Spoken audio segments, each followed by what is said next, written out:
안녕하세요. 위기관리TV 최은규입니다. 지난 시간 리스크 평가 및 대응 방안에 이어서 비즈니스 연속성 전략에 대해 강의하겠습니다. BIA와 RA에 대한 결과로 조직은 중요한 비즈니스 활동, 의존성, 위험 등을 식별할 수 있습니다. 때문에 적절한 비즈니스 전략을 선택해서 목표를 달성하도록 해야 합니다.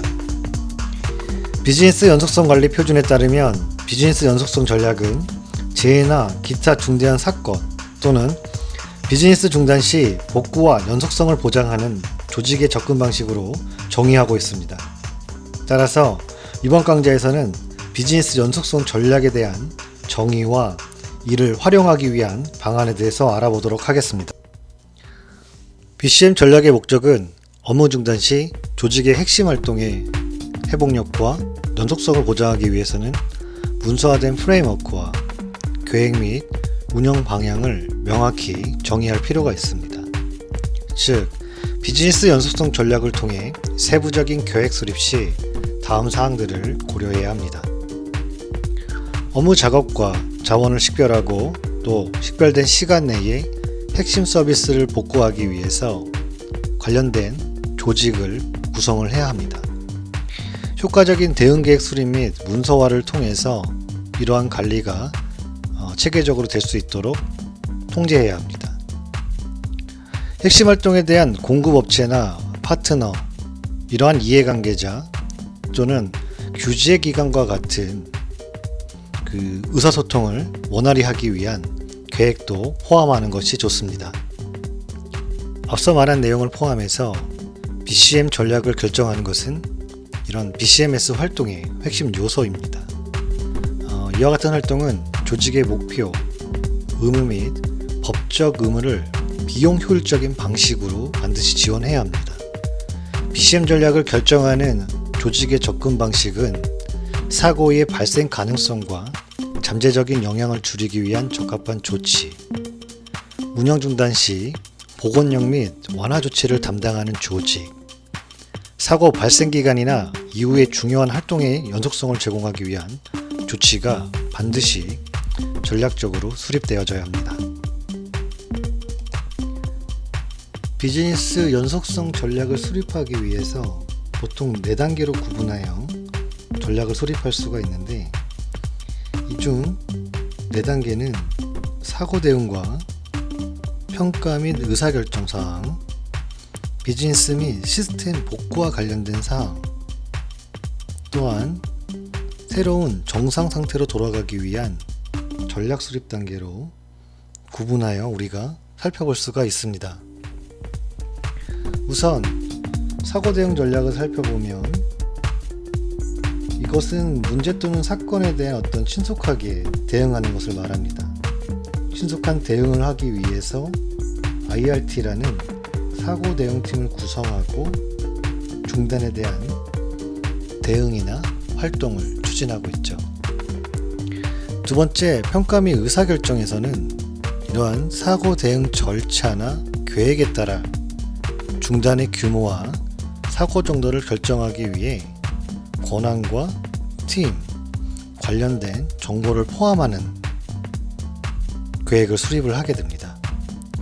사고관리 대상자에게 대한 어떤 지속적인 모니터링 및 보고와 함께 초기사항 평가를 수행할 수 있는 프로세스를 우리가 갖추는 단계로 볼 수 있습니다.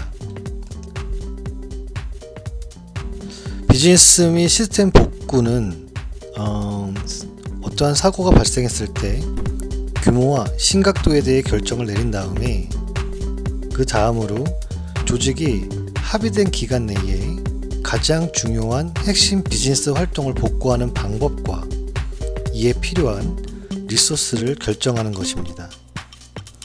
마지막으로 New Normality, 새로운 정상 상태로 가기 위한 단계는 결국은 뭔가 합의된 운영으로부터의 복귀나 비상 단계 이후에 새로운 정상화, 그러니까 다시 원래대로 돌아가기 위한 대체 방안이 반드시 포함돼서 계획으로 수립되어져야 한다는 것이죠.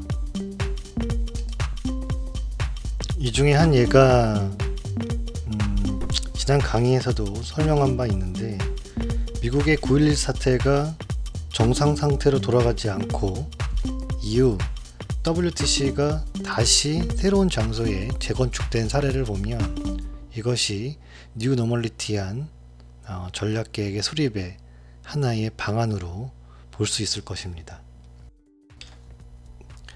결국 조직은 사고 대응 조직을 구성하고 지휘 통제를 통해 누락 없이 관리하고 회복과 복구를 위한 리스트를 적절히 제공해야 합니다. 제가 광범위한 내용을 간추리다 보니 내용이 다소 간소화되는 경향이 있습니다. 궁금하신 내용이나 관련해서 질문사항이 있으시면 답글이나 메일을 통해 남겨주시면 답변을 드리도록 하겠습니다. 전략개발의 일환으로 시나리오를 만들어서 우리가 사용하는 경우가 있습니다. 이러한 시나리오 전략은 조직이 직면할 수 있는 일련의 실제적인 사항들을 기록함으로써 좀 일관성을 보장하는 데 사용합니다.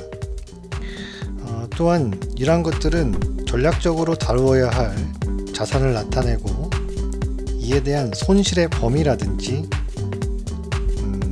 관련 비슷한 유형의 중요성, 중요도, 또 필요한 자원 공급의 범위를 다룰 수가 있습니다. 이러한 시나리오 기반에 대한 훈련을 진행하게 되면 테스트 베드를 제공해서 누락 없이 중복 없이 사고가 발생했을 때 이를 대처할 수가 있겠죠.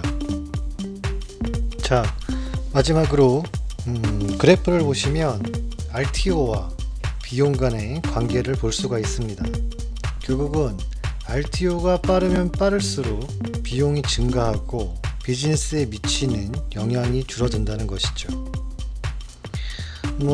이렇게 관련 관계에서 볼 수 있듯이 결국은 우리는 비즈니스에 미치는 영향과 실제 이거를 복구하기 위한 비용 간의 균형을 적절히 맞추는 것이 필요합니다.